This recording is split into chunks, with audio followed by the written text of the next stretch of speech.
Ladies and gentlemen, boys and girls, throw open your windows and call out to your neighbors. It's time for John Perrotta's Comedy Factory Zoom-A-Loozah, sponsored by Cheerios.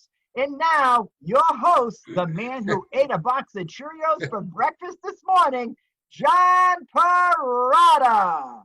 I'm on my diet now, Mike. I started yesterday. Back to Miriam Hospital, my protein shakes, my protein bars. I gained half my weight that I lost in the pandemic. The pandemic hit. I had lost 64 pounds. I gained back half the weight. They finally opened back up so I could go in and weigh in, and it was an ugly sight. It was ugly. But I got my shakes. I bought $200-something of shakes, protein bars. I had my last 3 hot weenies Sunday night. I'm ready to go. Ready to go. You think I can do this? Where were the hot weenies from? New York System on Reservoir Ave. We got a special guest tonight. This guy needs no intro. He's been everywhere. Gotham Live. He's been all over Boston, from Giggles to Knicks, all over Comedy Connection, everywhere. Give it up for our good friend, the hilarious James Dorsey is in the house. James. Thank you. It's my pleasure. What's going on, brother? Mike, to be with you guys. Thank you so much. We got 2 guys here that booked you in the past, but right now we got nothing. You guys took a chance on me. Now you guys don't have crap for me, but that's fine. That's why we're here. Well, nothing. You can come over and take my garbage out once a week. I'll give you 50 bucks. Hey. How you doing, brother? I'm doing all right, man. I'm doing all right. Hanging in there. You just got back from vacation. You got back from vacation. Yeah, back from vacation. Sometimes, you get the little cherubs with you. Sometimes you need a vacation from vacation. You know what I mean? So where did you go? I get my oldest, he actually just turned 13 while we were on vacation, August 22nd. And my little guy, he turned June 25th. He turned 11. So got 11 and 13. You got your hands full, brother. Yeah, 22 months apart. So they're good when they're not beating the crap out of each other every 5 seconds. So it's my son and my daughter, when they were kids, it was like the WWF, the old WWF. Yeah. It was like Andre the Giant and Blackjack Mulligan. It was like insane. They were fighting tooth and nail all over the house, all over the yard. Thank God he's in Mexico City. My daughter lives in. Everything's calm now. How far apart were they in age? My daughter's 27. My son's going to be 30 in a few weeks. Okay, so yeah, like 2, 3 years. Oh yeah, that's right. They've had their issues. Where'd you go on vacation, James? So I went up to Lake Placid, New York, upper state New York. Wow. Yeah, it's absolutely beautiful up there. So we had we got a condo right on Lake Placid. Oh, excuse me. And it was nice. It was fantastic. I don't like to slum around. Just these. You don't. I'm no slouch. But if you ask Ty Webb, I'm a tremendous slouch. Don't sell yourself short. I'm a tremendous slouch. Anyhow, but it was nice. So we went out.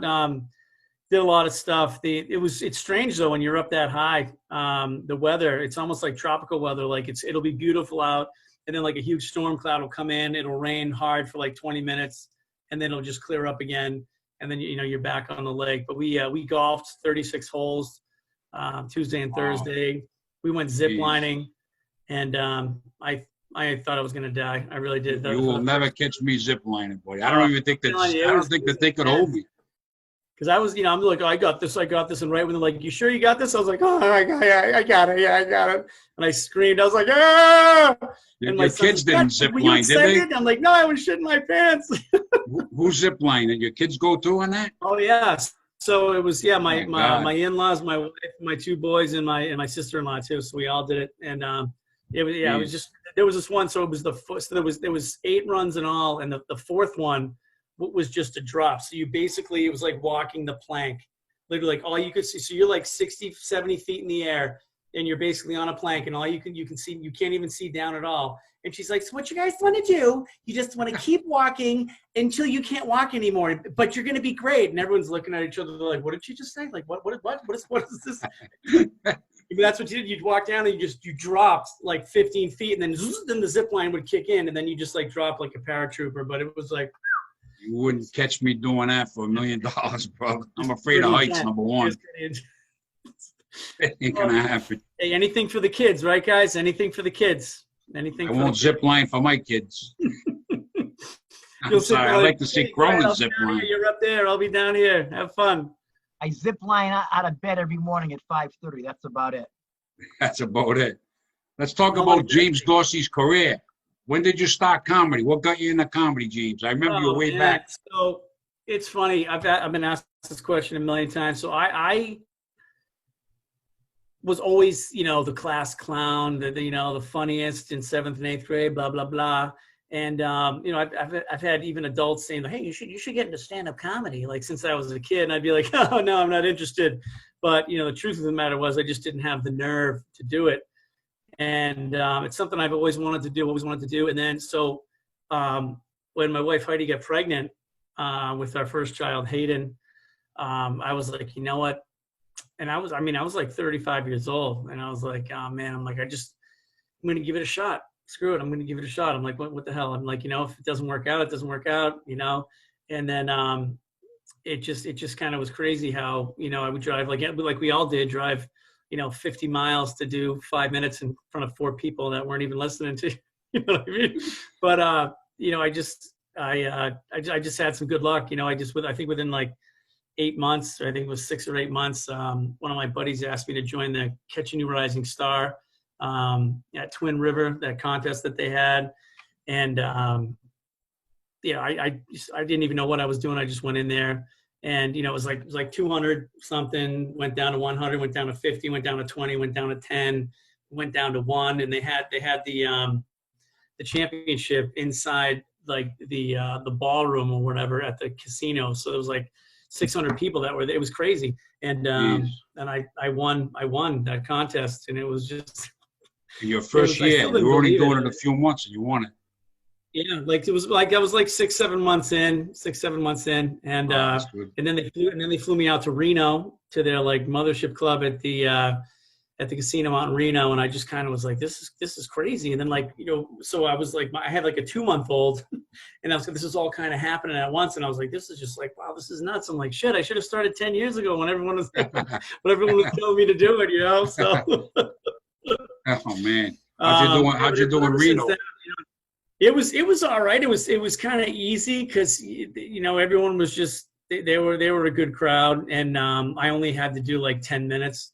So I mean, it seemed like 5 minutes, and they were like giving me the light, and I'm like, wow, that's it. And actually, I have a friend of mine who lives in Vegas, so he came up with a bunch of his friends, and they were over skiing in Tahoe, and then they came over.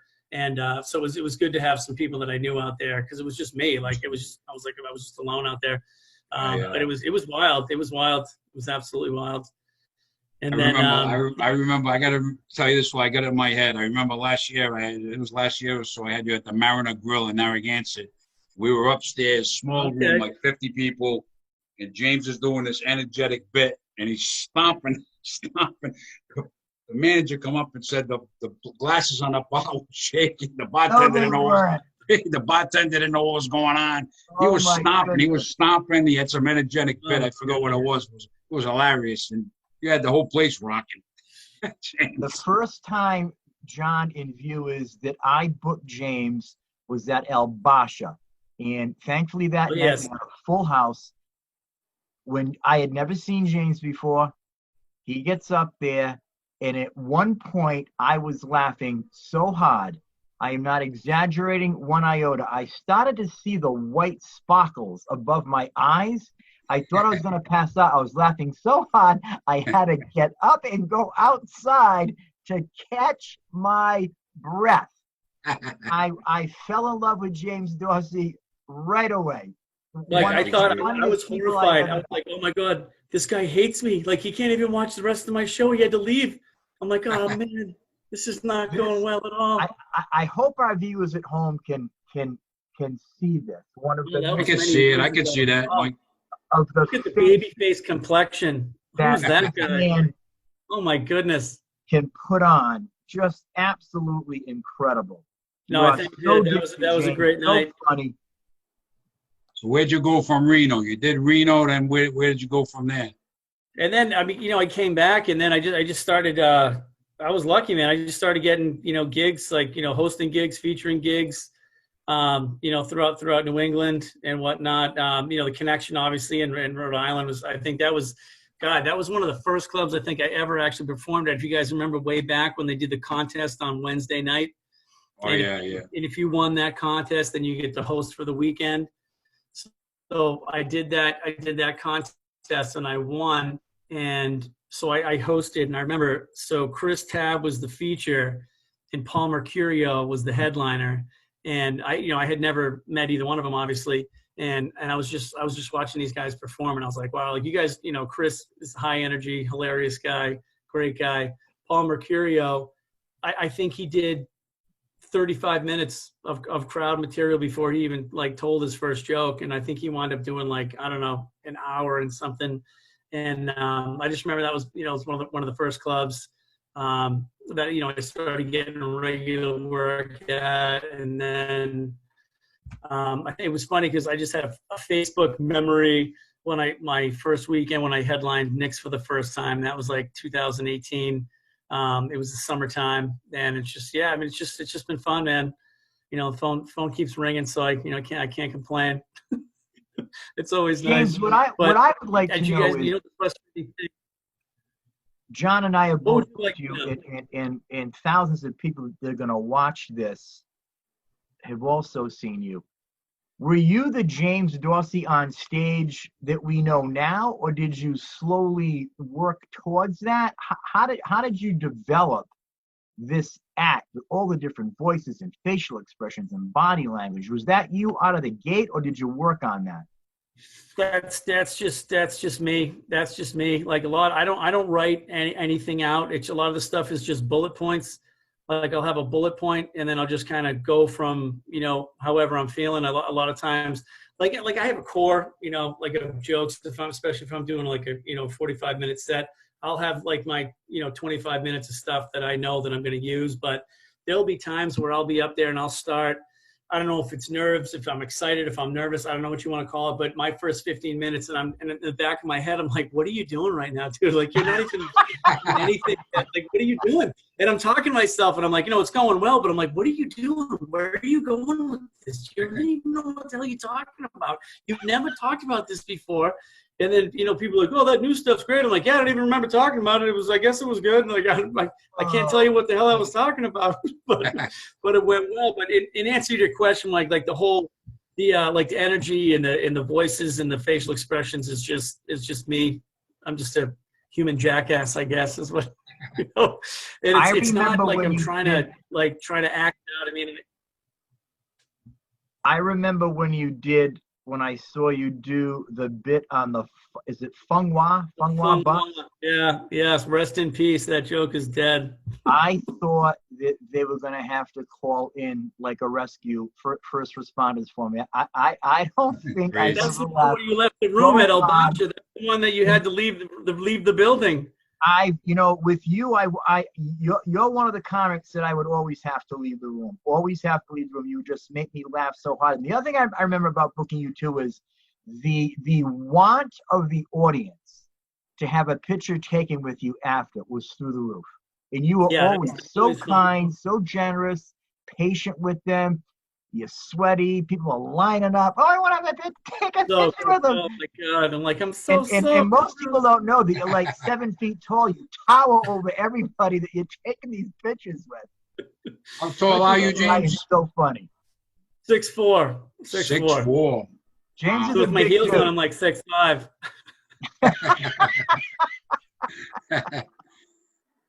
You did a lot of clubs in Boston too. You did a lot of the Boston clubs.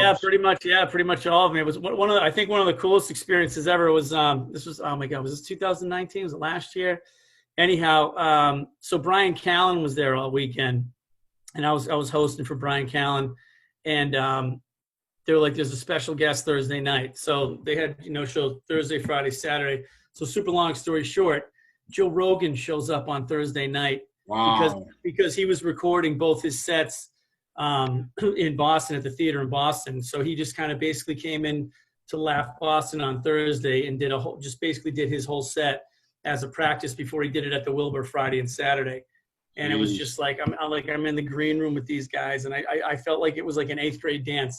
I was just kind of like up against the wall, and I was like, it wasn't. And usually me, I'm an obnoxious, loud jerk, and I wasn't saying anything. I was just sitting there, like I might be like, right, yeah, exactly, yeah, that's pretty much what I had to offer. You know what I mean? Speak when spoken to, kind of like when your Irish Catholic psycho grandmother says that to you. Mike, you know what I'm talking about, right? Children should be seen and not heard. Speak when spoken to. But yeah, that was pretty amazing. But yeah, like all the the clubs of Boston. I remember the first open mic that I did. It was at the Green Dragon, and it's right in Faneuil Hall. And I did, and this this had to be like right when I was starting out. And you guys know Jess, she runs that. And so there was this guy, they're like, hey, John Tobin's here. And I'm like, I didn't really know who John Tobin was at the time. And I did my Fungwell bus joke, Mike. And I closed it out with the Fungwell bus joke, and the whole place just went nuts. And then I'm just, and I'm walking down, and I walked right by John Tobin. I had no idea it was him. And he's like, great job tonight. And I was like, thanks. And they're like, dude, that was John Tobin. I'm like, oh man. I'm like, that. So it's just kind of crazy. Like, you just gotta keep going out there. Like, that's what I do. Like, I would hit every open mic, everything, everywhere, anytime I could. I would drive, like everyone did. I would drive an hour to do, and sometimes you'd show up there and there'd be nothing going on. Like, sorry, no one's here. You're like, oh, all right, we'll try for the next one. No big deal. Just keep an open mind. I just felt like I was happy to do it, and I just loved it. A lot of times when I first started out, people told me to kind of, like when I was younger and I was starting out, I've had headliners tell me to kind of take it, hey buddy, take it easy. Hey, tomorrow night. Really? They probably feared you. That's probably why they were telling you that. No, I'm not saying that, but I mean, it's happened to me a lot. Hey, next tomorrow, I want you to just take it easy. I remember, I'm not going to say any names. I was at Catch a Rising Star, and I was hosting, and the feature was like, I don't want that guy here. Like, get him out of here. I don't want him here. And they took me out for the rest of the weekend. You know why that's happening? That's because they do not want to follow you. Without naming names, Johnny and I, we've been friends for over 30 years. Wouldn't you want to follow someone that came off an awesome set? You got that momentum going, you jump right in and you just ride the wave. You would, but I can tell you, and John's going to be too humble, so I'm not going to mention any names, but there have been some heavyweights that we've had on this show that have told John, I don't want to follow you. Absolutely. I don't want to follow you. Yep. And that's somebody has a great set. I mean, you should just keep it, like you said, James, keep it going, jump in there and keep it going. Exactly. I mean, if someone, and it's the worst, like we've all bombed. It's the absolute worst. You'll carry that set with you for a month. Even if you go out and kill it the next day, all you're thinking about is that horrible set, and you're like, oh, it was so bad. And you remember people's faces, you remember everything about it, And but it's just funny how you just stick to your guns and do like, if there's 2 people there or 200 people there, I'm still going to be that loud, obnoxious, animated guy, because I don't know how to be anyone else. And I trust me, I've had a million people say to me, you need to switch up your style. You're too much. You're too over the top. You need to knock it off. And I'm like, oh, that's great. And it almost makes me want to be, more obnoxious and louder and more, because I'm just like, oh, nobody does voices, nobody does imitations, nobody does that. I'm like, well, I do, so I don't really give a shit what you think, because this is what I'm doing. You had to be saying to yourself when you're, I'm guessing at this point you're a feature. You probably got 20, 25 minutes that you're doing strong. You had to be able to say to yourself, James, in being up there, feeling the energy, hearing those laughs, being able to read the audience, be able to say to yourself, they're wrong. The audience is right. They're laughing. Because I've booked you a lot, and you never let down, never disappoint. I don't think the roofs or the rooms that I booked you in have landed yet. That's how funny you are. So you would have to be able to say to yourself, you know what? This is a good thing.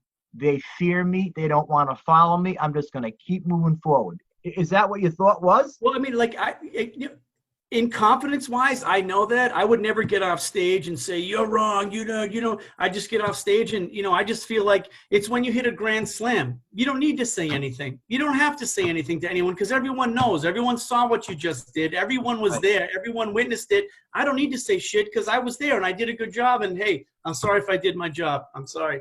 I went out there and I killed it for 25 minutes. I'm sorry if you're not happy with it, but I'm pretty psyched. Yeah, and I had a blast doing it and I can't wait to do it again. Right. And then you started headlining, right? You started headlining at some point. Yeah. It was within a couple years, and that was great. Pretty. That was pretty. I remember it was funny because I kind of slit my throat with Dick Doherty. When he was running his Worcester club and he had that Boston club, and so Frank Foley, who's a radio personality in Worcester, everyone, he's been doing it for 2 years. You guys know Frank. I know Frank. Yeah. So super long story short, so he opened a room, in Worcester, and he's downtown, like, hey, I'll headline you. And that was within a couple of years. And I was like, I just felt like I couldn't say no to that opportunity, even if I went in there and I sucked at it. I'm like, at least I got this opportunity. Yeah. So I took advantage of it, and I got the call from Dick, and he was just like, hey, he was cool. But he wasn't happy. He was just like, I just want to let you know that, we're done, and you lose my number and all this stuff. And I was just like, he took it personally. He did. He took it personally. And I was like, I wasn't trying to, upset him, but I was just like, hey, this is something I don't think I can say no to, even if there's, like I said, if it's a room of 400 people, this is just an opportunity for me to grow, my craft. And like I said, I don't know if it's going to go well, if it's going to go horribly, but I wanted to jump on this opportunity. And then, I learned from my mistakes, and trust me, I made a bunch. And, but it's just something that, kind of hit the ground running, and it just something everyone's like, you're still doing that comedy thing. And you're like, oh yeah. Don't you love when you get that? You're like, oh yeah. You live, sleep, and eat it. And people ask, you're still doing it? It's my life. It's my life. Like, hey, you're still pouring out your soul every weekend in front of a bunch of strangers? How's that going? Just, people are clueless. They have no idea what you're just like, oh, you're still doing that comedy thing here. It's like, it's not a comedy thing here. Dipshits. It's just like, it's so frustrating, When you get into it so much, that's it. They don't understand people. But they don't. And it just, like I said, it can be so fantastic, and then it can be so horrible, and just, you beat yourself. I think as comics, we all just beat ourselves up. And even if I have a great set, and I'm sure other comics, I'm the guy or the person who, if I do 45 minutes and it does really well, I notice the 3 people in the crowd out of the 200 people that didn't laugh. You know what I mean? I'm like, that guy in the back with the green shirt, he didn't laugh at anything I said. You always notice the 1 or 2 people that aren't laughing. You're like, why didn't everyone laugh? Because it's, I guess that's just the nature of the beast, I guess. But talking about you guys must notice that too, when you're just like, why isn't that? Or you had a show and the guy's just got his back completely toward you.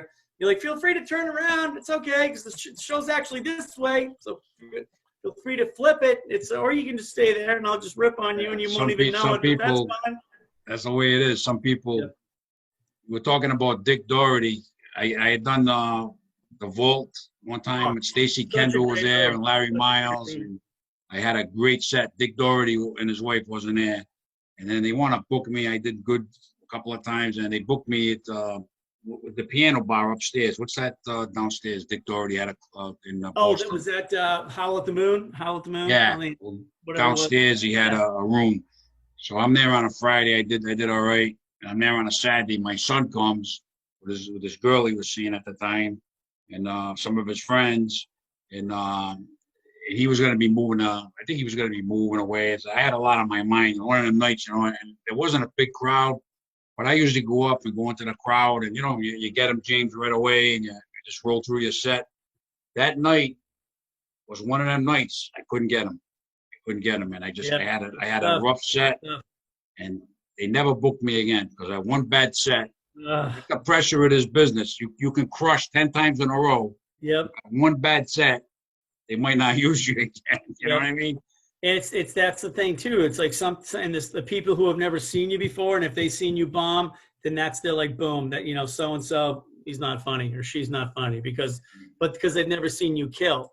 But I've had bad sets, and I've had comics come up to me after the show and be like, Dorsey, it's okay, I've seen you kill. I mean, you suck tonight, but I've seen you kill before, so don't worry.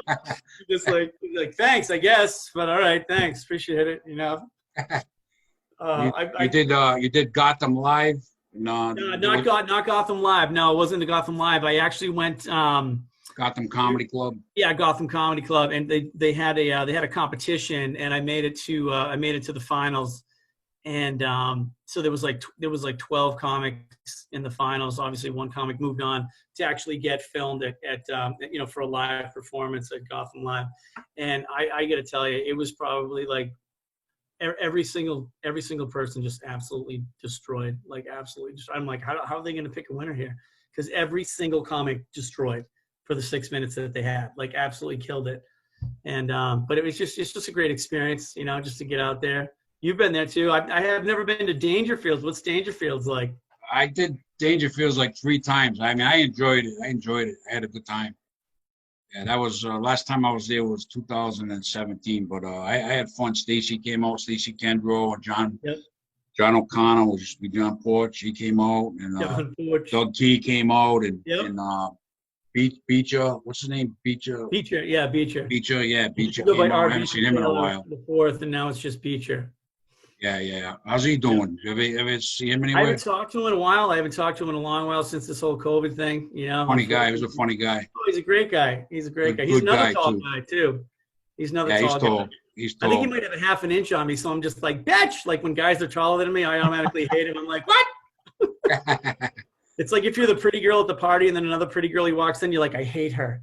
I can't stand her. Could be the nicest girl in the world, but you're like, I just hate her because she's pretty and I'm supposed to be the pretty girl at the party. Okay. James, I have a question for you. When you're in some of these competitions that you've mentioned that are big competitions, how do you go about choosing your 6 minutes? Are you looking to warm them up a little in the early going, or are you just looking to knock them right out from your first sentence? See, that's funny you say that, because my biggest problem with these contests is my timing, and anyone watching or listening knows that just like, Dorsey's going to go over. He's going to go over. He'll be funny, but he's going to go over. He's going to screw it up. Oh, he will.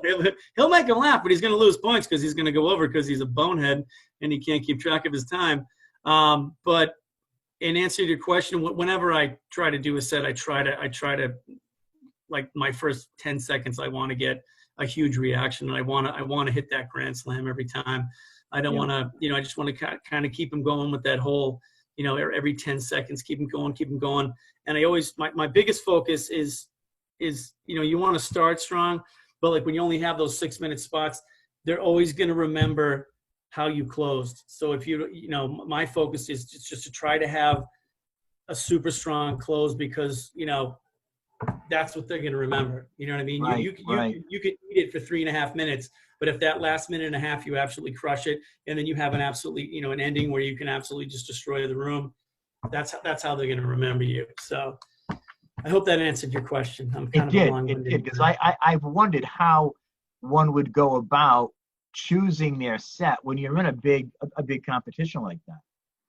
It's tough, because what I do is a lot of times I try to focus on at least 3 jokes, and then I will, again, like I'll make bullet points, and I'll try my best to just try to filter anything out that's not funny. Let's just say, for instance, you're like, yeah, I woke up this morning late and I went to the mall and I saw this really funny lady. Okay, all that stuff, just be like, oh, I saw this really funny lady today. You know what I mean? Because all that stuff before that wasn't funny. It had nothing to do with the joke. And I try to find that, like when you're doing longer sets, you tend to do that because you have the time. But so my focus on those shorter sets is just to try to chop it up and just get it, boom, boom, boom, boom. Just, get rid of the fat, chop out the fat, and just, Right, sure. There's no room for a backstory. There, which is hard for me. Trust me, it's hard. It's hard for me. It's very hard. And I noticed that. You're a great storyteller. Yes, exactly. You're a great storyteller. So, thank you. So what I try to do is just take the most important chunks out of those stories and just kind of, spit them out quickly and just get to the point. and still keep the content, because there's a lot of times where I'm like, I want to talk about this, but then I'm like, nah, that actually is a callback to this joke. And if I don't talk about this joke, I can't use this joke because it calls back on this one. And there's a lot of times in contests where I've just kind of screwed myself on that. And I've been like, oh man, you did a callback without the joke that should have been told before the joke. You know what I mean? So, and people are just kind of looking at like, what the hell is he talking about? You're like, shit, so that's, it's like 20 minutes all day. Like I stress out more personally about the 6-minute sets than I do like the 10-minute, 15-minute, 20-minute. Like the 6 minutes, I'm like, oh man. And anyone, all my buddies tease me about it. They're like, Dorsey, you can't even say your name in 6 minutes. And I'm like, you're right. You're pretty much right. Right. You're right. I get that rap myself. People say it takes me 20 minutes to say hello. So I can see where you're coming from because you are such an excellent storyteller. You paint the picture for the audience perfectly. And then when you do get to that point where it's knockout time, we're done. We all just went down.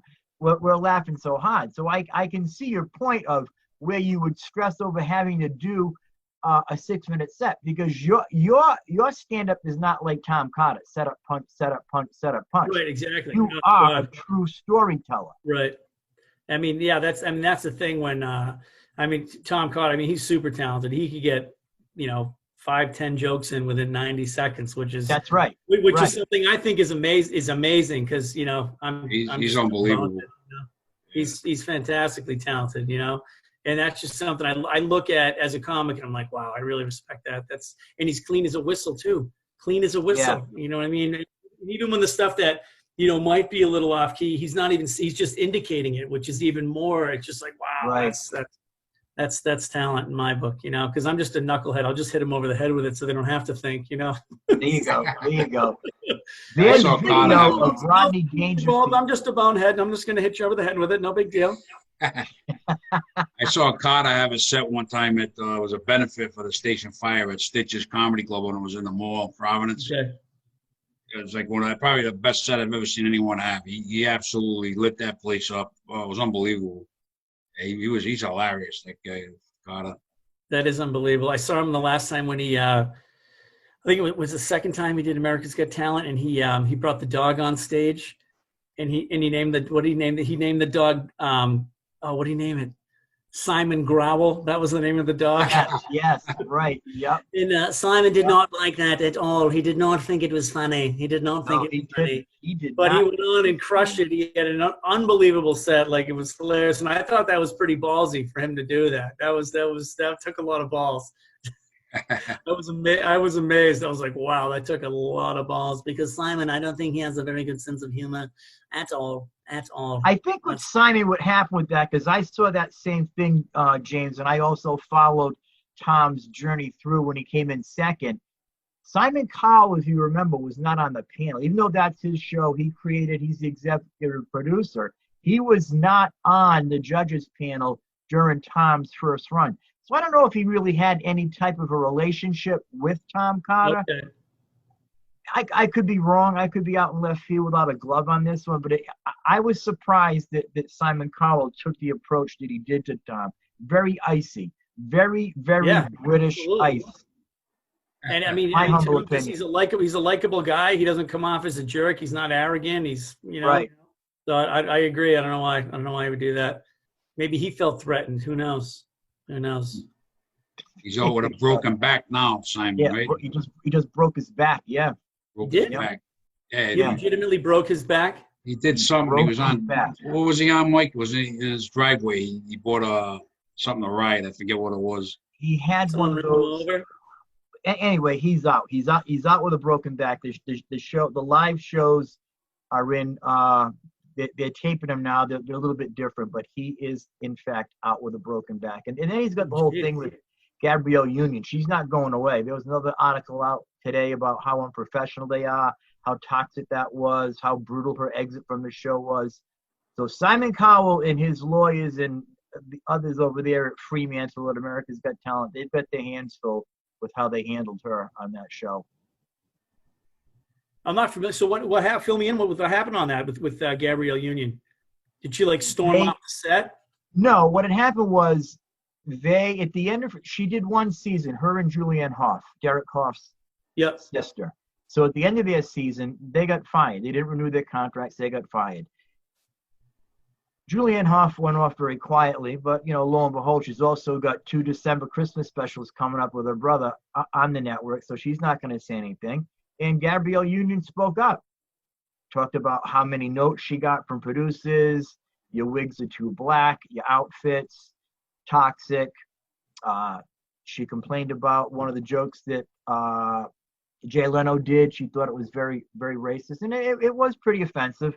Talked about Simon Cowell smoking on set when they're not supposed to, and they did an investigation, and she's not going away. She's not going to let them steamroll her. She wants to be heard, and as she should. She shouldn't have been treated the way she was on that show, and shame on them. You would think that Simon Cowell, who now has been had a light cast on him as the Old Boy Network. When they had Gabrielle Union on the show, their ratings were the highest they ever have been in the history of the show on social media. And that's where it counts, boys and girls watching at home. Social media. She was crushing it, but yet they didn't want her back. And that's strange.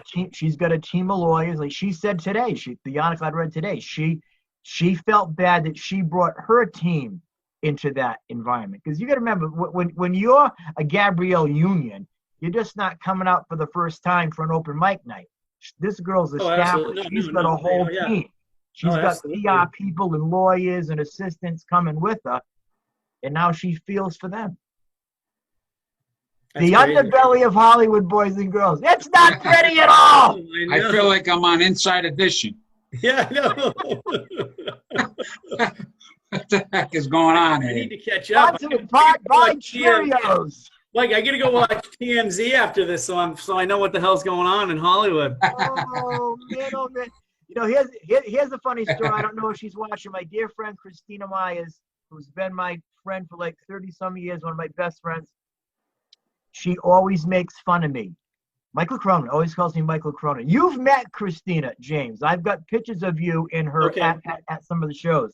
She's married to my dear friend Billy, calls me Michael Cronin, says it real fast, and always tells me that I have all this worthless knowledge in my head.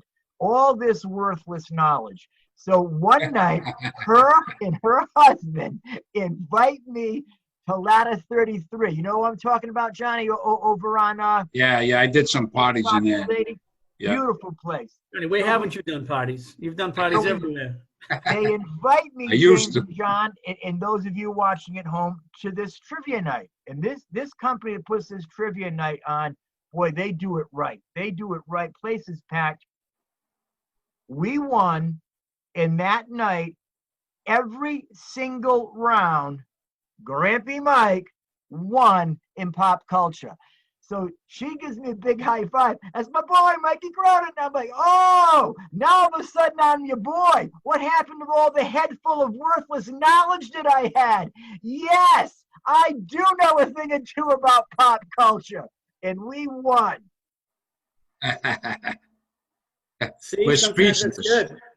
James is speechless. He's speechless, and so am I. No, I'm saying, like, it's funny to say that because we played this game when we were on vacation. I'd never heard of it before. It's called Smart Ass, and it's basically a trivia game. And to your point, I'm like, wow, I really know a lot about nothing, but I do. Like, all these questions are coming out, and I was just answering them out of nowhere. They're like, how do you know this stuff? I'm like, I don't know. It's kind of common knowledge. I thought. They're like, no one knows this stuff. I'm like, well, I do. Apparently Mike Cronin does too, so back off. Exactly. I think as entertainers, especially in stand-up, it's part of our job to know what's going on around you. Yeah, exactly. Absolutely. So you can speak to it. Statistics and know everything. Apparently I got to catch up on my Hollywood stuff. I'm going to watch TMZ. Sorry, but Gabrielle Union, going back to her, I think she's probably one of the most beautiful actresses ever. Gabrielle Union. She's married. Is she still married to D. Wade? Yes, she is. Yep. Yes. Okay. Yep, she's married to D. Wade. D. Wade. Talk about a power couple. Yes. Yep. Great basketball player, retired. Yep. Gentleman. class act. Do you guys remember her from Bad Boys 2, when she was Martin Lawrence's sister, and what's his name? Mike Lowry was dating her. Did you guys see Bad Boys 2? I didn't see that one. I did not see that one, but my favorite movie that she did was with Idris Elba. Am I saying his name right? Idris Elba, yeah. I believe I am. He's the English actor, and he plays this guy who has a garage, and he's trying to get his life back on track. He's got some daughters, and he gets wrongfully accused of something, and Gabrielle Union ends up representing him as his lawyer, and they're getting close, and then something happens, and she says, oh, I can't trust him. Once a con, always a con, but she was wrong. They fall in love. It's one of those ones where at the end I was pulling out my tissue box. It was a tearjerker. It was. I think I saw that. I think I caught that one. Like it's funny you say. I was coming home from a show and I just like turned on HBO and that was on and I was like, oh, Gabrielle Union. I'm like, oh, Idris Elba. I'm like, this should be good. And I don't remember crying at the end, but I guess that's where we're different. So she definitely has some acting chops. Absolutely, yep. Absolutely. So Johnny, you didn't see that one? No, I didn't see that one. No, I don't. I watch a lot of news now, unfortunately, and I won't mention. We're not going to get into politics, but I'm addicted to news now. I go from Fox to MSNBC to CNN. I don't even watch the local news. I'm focused on national. That's all I do. 10 hours a day. I'm retired now, James. Jeez. 10 hours a day. I can imitate Lester Holt taking a piss. Don't you have a lawn to take care of? I got a landscaper. I got another guy doing my deck. I had a guy do my fence. Those guys when you're I take the garbage out once a week, James. That's it. That's my chore. I take the garbage out. Yeah, I wash the towels. He's called my son. I just learned him I just taught him how to run the lawnmower. Now I'm loving it. I'm screaming at him from the upper window. Hey, Carly, I get that tighter over there. What are you doing? He's like, shut up, I used the weed whacker in '92, James. I was like I had never used one. I put it on. I had shorts on. All of a sudden, the thing snapped all down my leg. My leg was all cut open, bleeding everywhere. I sold a lawnmower. I got a landscaper. I can't. You cannot weed whack with shorts on. You will slice your legs open. That's a lesson. Yeah, that's a lesson hard learned. I never used a weed whacker. My friend said, "Yeah, take this. It's easy." Yeah, it's easy. I thought I was in Vietnam. There's blood everywhere. It was unbelievable. We moved into this house in 2009, Halloween night, 2009, and it's a pretty good sized yard. And I had like a push mower, and I was like, I don't need a lawn tractor. Screw that, I can do it. After like one season, I was like, forget that. I'm getting a tractor. I'm all set with spending 4 hours on my lawn, and then I get like my neighbor was like obsessed with his lawn, and I'm just like, this is just crazy, and I'm just like. And then after like I got married and I had a couple of kids and I'm like, oh man, now I know why guys are so obsessed with their lawn. All right. Because the more time they spend outside on the lawn, the less time they spend inside the crazy house with the crazy kids and the nagging wife. I'm like, that's amazing. So that being said, the nicer the lawn, the more miserable the son of a bitch is who lives in that house, right? My wife's always breaking my balls. She's like, oh, look at his lawn. Look at how much he loves his lawn. I'm like, yeah, not as much as he hates his wife. Oh, my God. He hates her. He hates her guts. Oh, my God. He's doing a full weed and feed in the middle of July. What is he doing? Like, he just wants to do anything he can to stay out of the house as long as he possibly can. He hates her. He hates her guts. Oh, I love it. I love it. Crazy, James. Oh, my God. Not as much as he hates his wife. Beautiful. It's the truth. It's the truth. Like, oh, my God. And I have a buddy of mine who's like, his lawn is perfect. And I'm just like, they seem to get along. So I don't know. You'll see. I don't know. Different strokes. As long as my lawn's not like orange, like I don't care. Like I'll let like my son, he cuts it now and I'm like, it's fine. A couple bald spots here, a couple bald spots there. No big deal. I don't really care. My backyard is burnt. My backyard had been rained for so long. The grass is burnt. Oh, God, the landscaper called me and said, you don't have to come for another week or two. It's burnt. That's all right with me. I don't care if it's green, burnt. I don't care. I don't have to pay you for a couple weeks. That works out for me. See you later. Don't matter. So what'd you do in the pandemic, kid, James? You must have been like everybody, all good comedians, you must have been busy doing tons of shows. The pandemic hits. And I know for me, the first couple of months, I felt like a truck hit me. I was really, it shook me up. Dude, I was, to be honest with you guys, I just kind of, I had to completely detach myself from it because I felt like, you know, without sounding cheesy, like I felt like I lost part of my soul. I was just like, I was like depressed. I was just like, I can't believe this is happening, man. Cause I just, you know, you guys know what it's like when you got a show, like, you know, even if you're working during the day, like all I could think about is I'm like, I got a show tonight. I cannot wait. You just feel so alive, you know, that's your focus, that's your drive. And then when it just get taken away, I was like, wow, this is not good, man. This is not good. So I kind of like, I don't know if that was the mature way to handle it, but I was just kind of like, I got to kind of just take it out for a second. You know what I mean? Instead of, look, I had a lot of invitations to do like Zoom shows and stuff. And I said, no, I don't know if it's because I was afraid or not. But I was just like, I'm like, what's that going to, I don't know. I was like, what is that going to be like? What is it not? So, but then I wound up doing a few and I was like, wow, this is great. It felt great just to talk to other comics, like, you know, like we're doing right now. And just to kind of socialize, you know, and it was like, wow, you know, maybe I was being immature, maybe I was being stupid. I probably should have been doing this from the get-go. So, but it's just great to see things evolve. And I mean, that's what you got to do. If you don't evolve, you die, right? So, and this is what it's become. If I hear myself say the new normal, I'll punch myself in the face because I just don't. Do you guys remember Pulp Fiction? When Samuel L. Jackson, when his buddy was like, "What?" And then he shoots his buddy. He's like, "Say what? One more time. Say it one more time. I dare you." My friend has this shirt on, and it's got Samuel L. Jackson, and he's pointing the gun this way, and it says, "Say new normal one more time. I dare you. I dare you to say new." So it's a funny shirt, but it's just, I mean, I don't know. I just hope that I hope we can get back to the normal, you know. But like I said, if you know, you got to do what you got to do with what you have. You know what I mean? It's just, you know, getting up there is, you know, in front of a live audience when there's none of this, you know, going on right now. And I understand, like, I'm not trying to be ignorant. I don't want to get anyone to get sick or anything like that, but it's you know, you guys know it's just not the same. You know, it's not the same. Not the same. Have you done any live shows at all since this thing hit? Yeah, I have had a few. I did a few for Mike Petrobus up in New Hampshire. I actually have this Saturday got with Corey Manning, Philip Anthony, Nonye Brown West, and Artie Robb.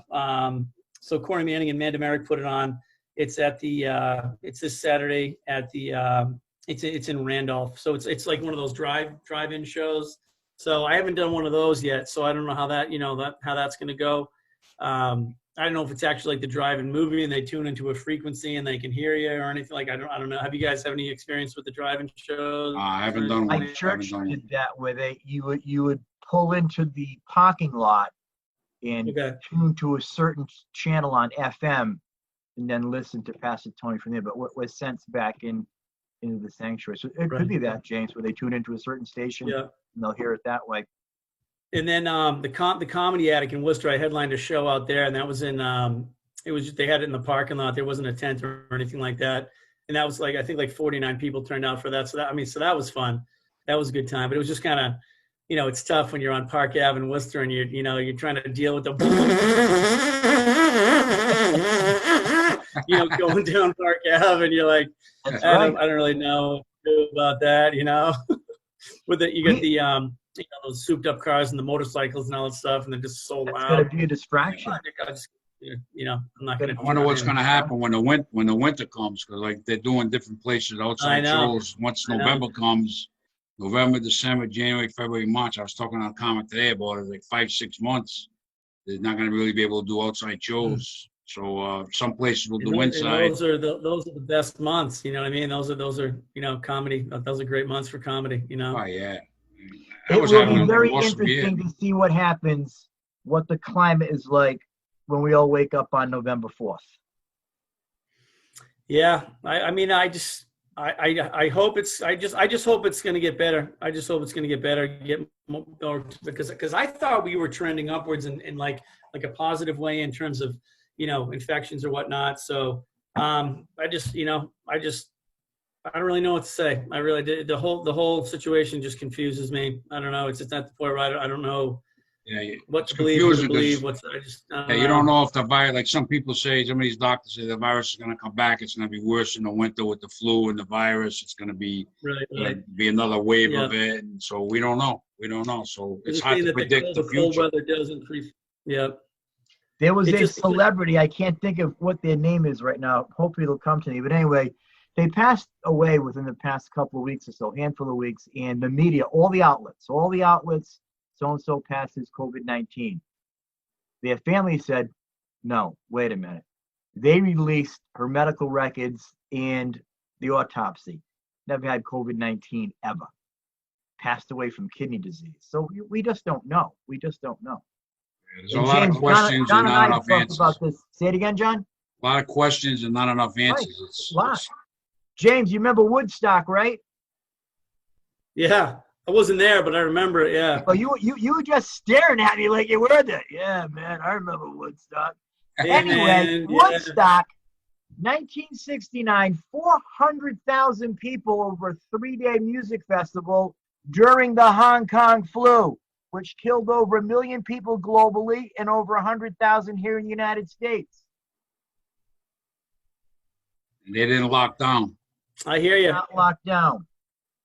And then if you look at like swine flu and SARS and all that stuff, I just think that there's more urgency taken for this and not so much for those. I don't know. Like I said, I'm not a doctor. I don't know, but it just seems like there's a lot of attention on this that I don't know. It's got a 99.7% survival rate.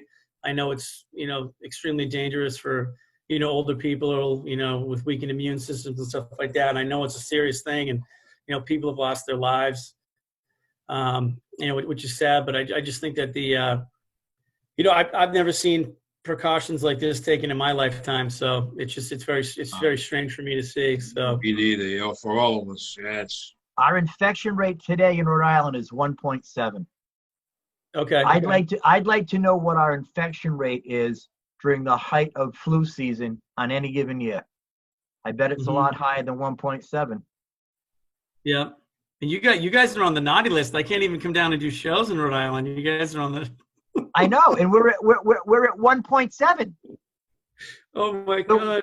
We're talking a lot about the health situation. James, what I want to know is, are you a member of the Omaha Steak a Month Club? Because I'm seeing the cattle behind you there.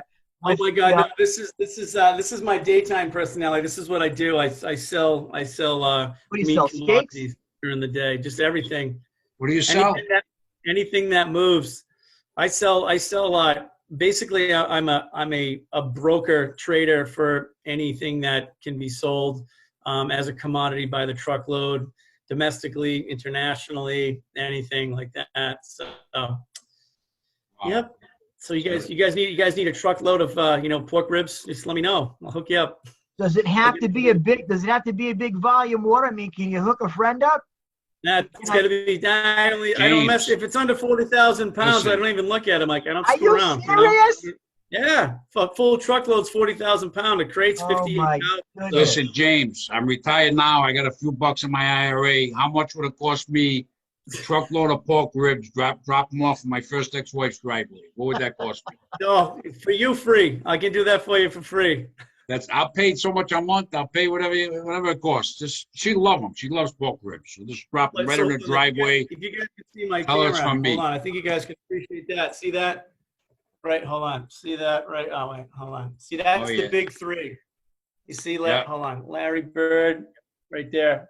Yep. Larry Bird, Kevin McHale, and Robert Parrish. Yes. All original signatures, each with a piece from the old parquet floor. Wow. Before they destroyed it. That's like my pride and joy. I remember. I used to gamble, James. I remember betting the house on Larry Bird and the Celtics. First quarter, he went out with a bad back. They got clobbered. Oh, that's why I don't gamble anymore. I don't gamble. I bet Roger Clemens. I bet Roger Clemens. He was at Yankee Stadium pitching for the Red Sox. The Red Sox are winning 9-0. 9-0 Red Sox. They lost the game like 23-12. The Yankees exploded, and I lost a few hundred. That's why I don't gamble anymore, James.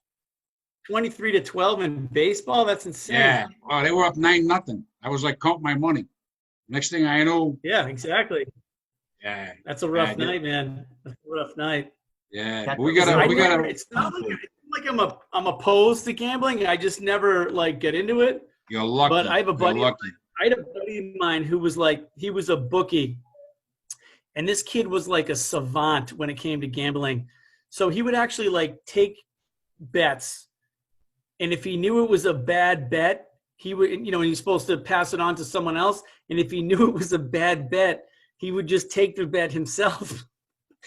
We were cleaning logs. It's just funny, man. So long story short, I think we were like 22 years old. We were cleaning him out. You know, he was moving his apartment, and we pulled it like he was, you know, we were emptying out his drawers to like one of his dressers, and we saw like an envelope, and we're like, dude, what's this? And he's like, I don't know, open it up. And it was like $1,700 in cash that he just forgot was there. I'm like, that's a pretty good problem to have when you just don't know that you had $1,700 laying in the back of your sock drawer. You know? Wow.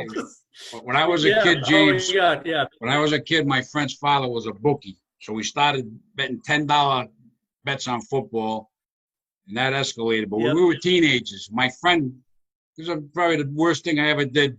One of the worst things I ever did in my life. We had this other dear friend of ours. He passed away now, but my friend Bobby, he was crazy, man. We used to get the lines on the games, right? And we would call this kid up. We would give him lines for 3 or 4 games. The games it was college football, so there were so many games, and there was no ESPN then. We were teenagers. I was 12, 13, 14 years old. There was no sports center, none of this stuff. You couldn't find the score. So he used to give them 3 games that already happened. He said, we joined the service, and they gave us these 3 games. Bet on these games. Bet on picking. He picked one of the games. The game was already over. So we were betting. This poor kid was betting $10, $20, whatever. This went on for a few months, and then one day we give him the game. He calls back 10 minutes later. I just happened to see the score. I bet Ohio State. They lost 16-3.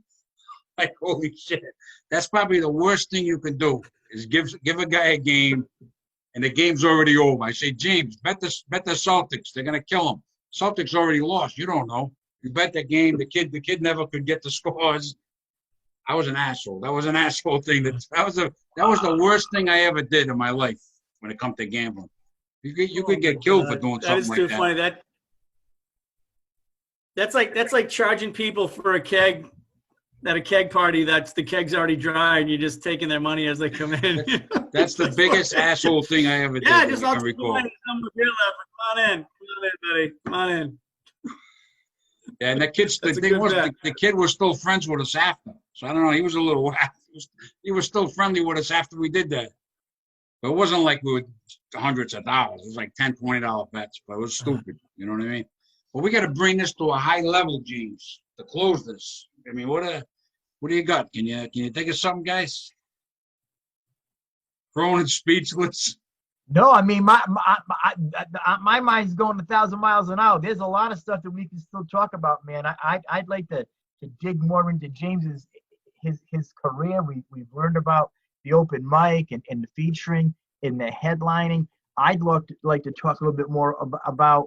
You always like to talk a little bit more. I know. We're at an hour almost. I know, we're at an hour. Guy's got a family. He's got to watch his son cut the grass. I mean, we can't. You know what I mean? James, one of my favorite people in the world. I love you dearly. Genuinely funny, a good guy. I'm telling you, man, as I'm thinking back, I can remember how many people would line up to get a photo with you, a picture after a show. And you never said, I'm too busy. I got to get out of here. You were always just kind. I remember you trying to get out of the Carousel Grill, and you were halfway to your car, and my own family corralled you. Hey, we want to get a picture. We want to get a picture. And you just said, yep, line up. We'll take this picture. My son, my daughter-in-law, my daughter, my son-in-law, everyone lined up. I remember that. James, you're a great Grill. Guy. You are so hilariously funny and gifted. I pray God's favor over you and your family. It was such a great joy tonight to catch up with you. Thank you guys so much. What do you got to say to wrap this up, James? You got anything, your bag of tricks, anything you want to say?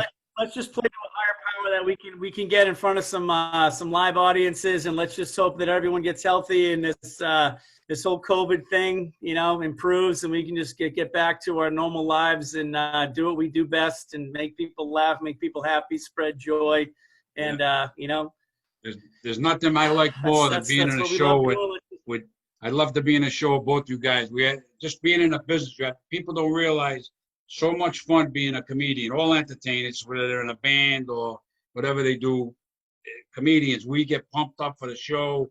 You have a great set after the show. You're like, you can't sleep. Sometimes I'd be up till 1, 2 in the morning. Like, oh, that joke hit. Thank God it was a new joke hit, and your head's racing. You can't sleep. Oh yeah. Yep. It's a blast. The business is a blast.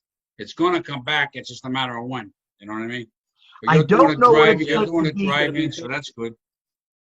I was going to say, I don't know what it's like to be in a rock and roll band or a singer, but being a stand-up for well over 30 years, I think the camaraderie that we have is very, very tight. Very, very tight. Like I haven't seen James in months. I see him, and he's the greatest guy, man. And I love doing this Zoom show because we hook up with all different comedians. We'll have you back on, James, but we get to see old friends and kind of, it's like we're in the green room talking, you know what I mean? It's cool, but thanks for coming on, James. Absolutely. That's all. That's what it is right now. Next time you go to Lake Placid, love you guys. Thanks for having me. Bring me and Mike next time you go to Lake Placid. All right? He'll zip line and I'll sit there watching. All right, guys. Stay healthy, guys. Absolutely. Thank you, God guys. bless.